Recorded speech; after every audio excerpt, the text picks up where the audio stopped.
So this year I pulled the short straw and followed Sir Graham, which is never an easy challenge, but I'll try and desperately step up. But as ever, thank you, a really insightful session. Now, Sir Graham usually on Ask the Expert session, but just from a few logistical realities, it won't be today, but what Sir Graham has graciously agreed to is be around at the network session. So if any of you have got some questions, or want to have a chat with Sir Graham, then he's agreed to be around during those network sessions. So thank you again, Sir Graham.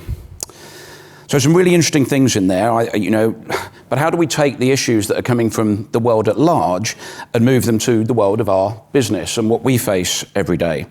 But you look at some of the things that Sir Graham said, being undone from within, challenged with persistent uncertainty, having defence in depth to be able to make sure that we navigate and avoid those proverbial icebergs.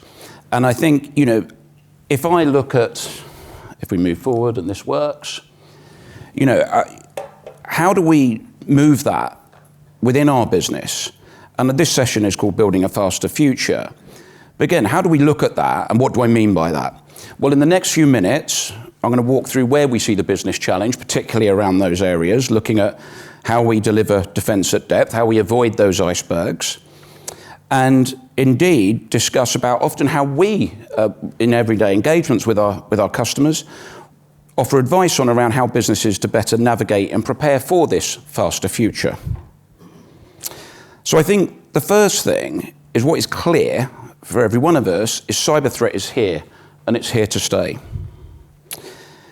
I think it's the 19th Global Risk Report just released this year by the World Economic Forum, which in itself is delivered from about 1,500 global experts looking at what they perceive to be the global risks over the next decade. Cybersecurity was listed at the 5th most severe current risk.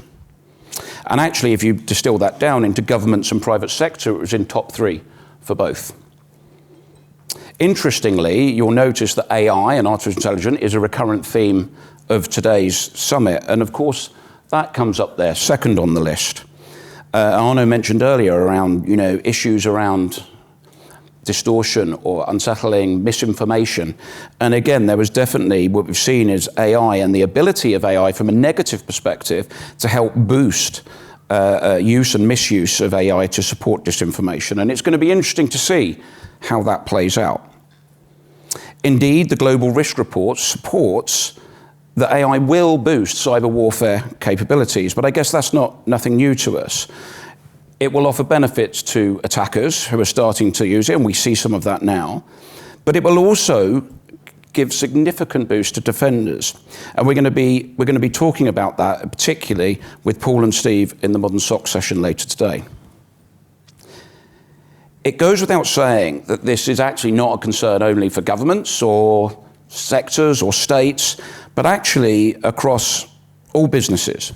The table on the left, it was on the right when I looked at the screen, was actually taken from Microsoft's Digital Defense Report. Now that asset is actually available in the app as well, and I really recommend looking at it. And that was from last year's Digital Defense Report. There's some fantastic information in there.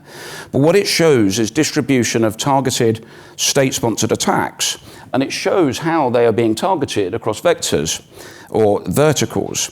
Actually, if you dig deeper, you'll see that actually a very similar characteristic shows across whether that's ransomware or phishing attacks. And the bottom line and the takeaway for me is that no sector or business or vertical is safe. It's a collective problem for all. But at the same time, we face a well-documented issue. In the last year, there's been a 35% increase in demand for cybersecurity experts. But take that against a backdrop of the fact that it's a 3.4 million workforce global shortage, which is up 12% year on year.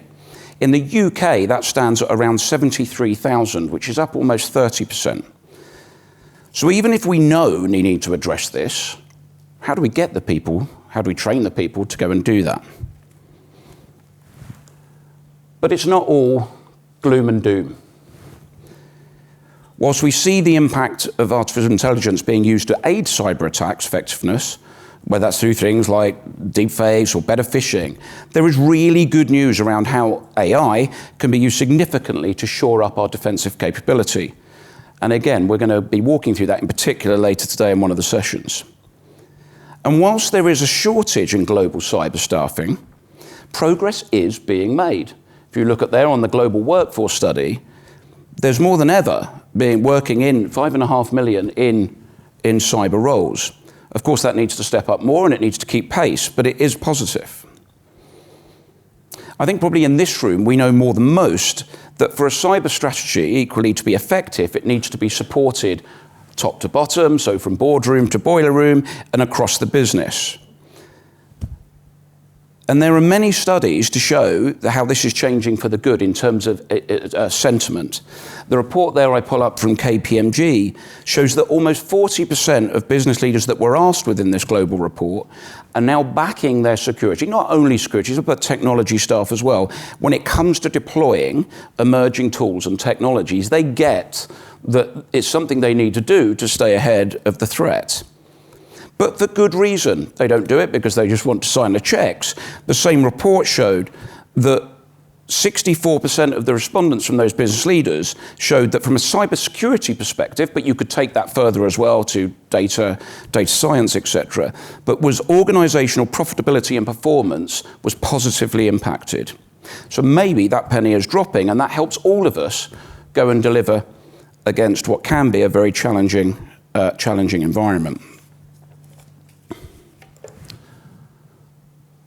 So knowing that there's some good, but there's a lot of threat out there, what do we do? How do we get through? Well, at ITC, we believe that a holistic approach to cybersecurity, it's more important than ever.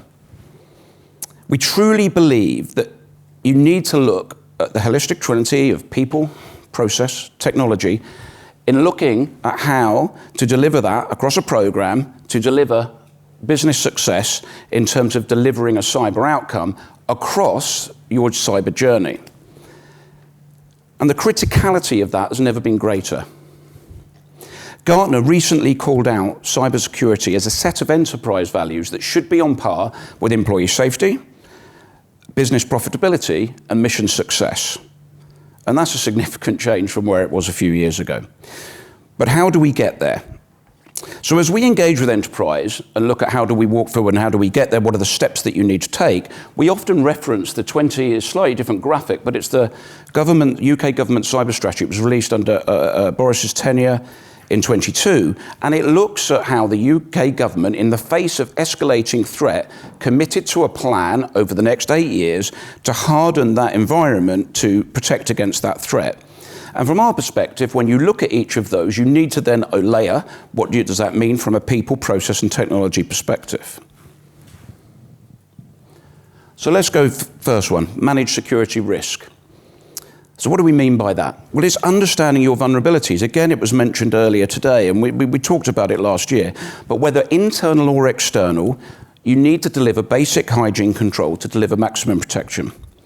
Recent Microsoft research shows that 80% of cyber attacks happen due to unpatched vulnerabilities.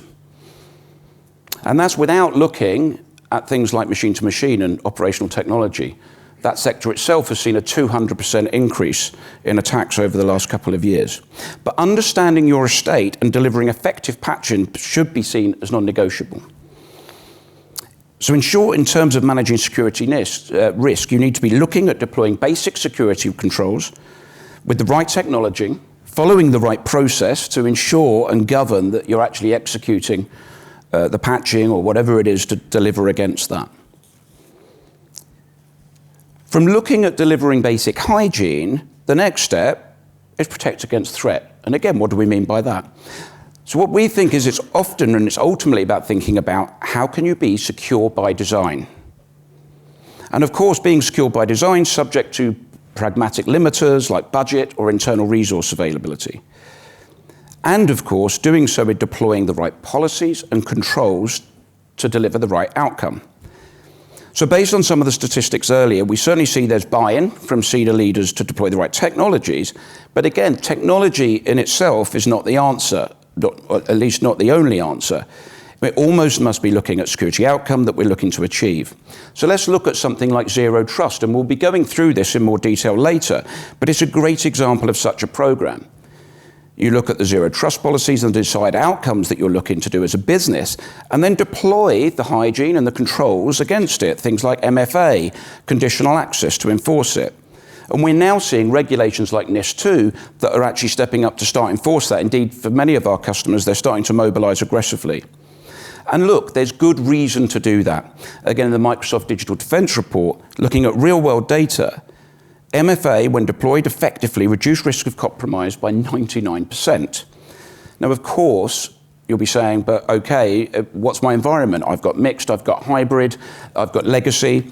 And of course, we're going to be going through that in a little bit more detail with Drew later from Silverfort. So okay, we're looking at basic hygiene, we're delivering security controls and policies, but then what do we need to do? We need to make sure we've got eyes over our environment. So being able to monitor and ideally detect security events to prevent critical escalation before they become incidents is a critical part of any business's armory. We work with clients every day looking at how we can help build out a connected and holistic set of tools and processes that help start looking at subtle indicators from across the environment that often then, when put together, point out more sinister incidents taking place. But why should you do it? A recent IBM survey showed that 4 out of 5 organizations that had suffered in this report had suffered a ransomware breach. The average cost around $4.5 million. Being able to identify breaches quickly and remediate effectively, of course, is critical to minimizing the cost and the reputational impact. And XDR is seen as a critical part of doing that. For those businesses that were asked where XDR was deployed, there was as much as up to 20% reduction in breach mediation time. But again, we'll be talking about that a little bit more in the session with Steve and Paul later. So lastly, no matter what you do all of this and something still happens. And very simply there, it's really about minimizing the impact when they do happen. In a recent UK government report, it was last year, majority of organisations asked, only 1 in 5 admitted to having effective incident response in place. Now that does change, that where you get to large corporates where it tends to be higher, about 3 out of 5. But it's quite amazing really when you consider that of those questions that were asked, and in an IBM report, 60% breach costs could be mitigated and reduced when effective IR is in place. And even outside of that, again, regulations like NIS2 will start to enforce that this is enshrined in practice as well. So lastly, people. In a recent study, 95% of all breaches were shown to be impacted by human error. In other words, 9 out of 10 could be stopped by removing or minimizing human error. But look, that's never going to happen completely, but it is about trying to minimize it. So upskilling the entire organization and making it the responsibility of all, not just the IT department or the CISO, is critical. And again, it's not just about training your staff, it's also about getting access to trained professionals. Gartner revealed by 2025, a lack of talent or human failure will be responsible for over half of significant cyber incidents, with 70% of the businesses asked claiming that staff shortages are making their enterprises more vulnerable. So looking at how we can address that, Munya is going to be talking through how you can future-proof your workforce to address some of these challenges. But look, it's not just about looking at building the right framework or deploying the right technology. We also believe that a lot of it is around changing the mindset. We live in a more challenging threat landscape, and we often talk about, and when we talk to customers, we talk about changing that mindset too. And it's not just about technology, which is often can be discussed about, it's about people. Siloed thinking of the past, whether that be in terms of people or technology, needs to evolve. It can no longer be the responsibility of one department or a CISO to do cyber. It must be something that sits across the organization.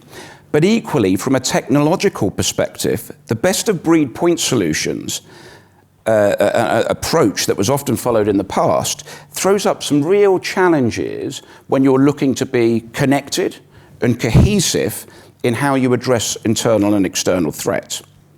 In the modern SOC session later today, with Paul, where I'll be asking Paul and Steve, and we'll be looking at how we can look at technologies like XDR that can aid materially in detecting and managing threat, but also by building out the right solutioning, you can aid massively in getting your business ready to deepen your defense, to Sir Graham's point, by looking at benefiting then from artificial intelligence.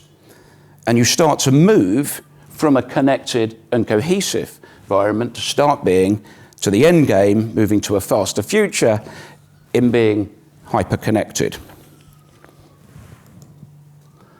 So let me just, hopefully that gives you an insight into certainly what we believe and how we can move forward to delivering this faster future. But to go through, and again, this is all really to give you a high-level view of what we're going to be talking about. So after the break, 20 minutes, we're going to have Munya come up, and he's the Chief Customer and Marketing Officer for CyberSafe.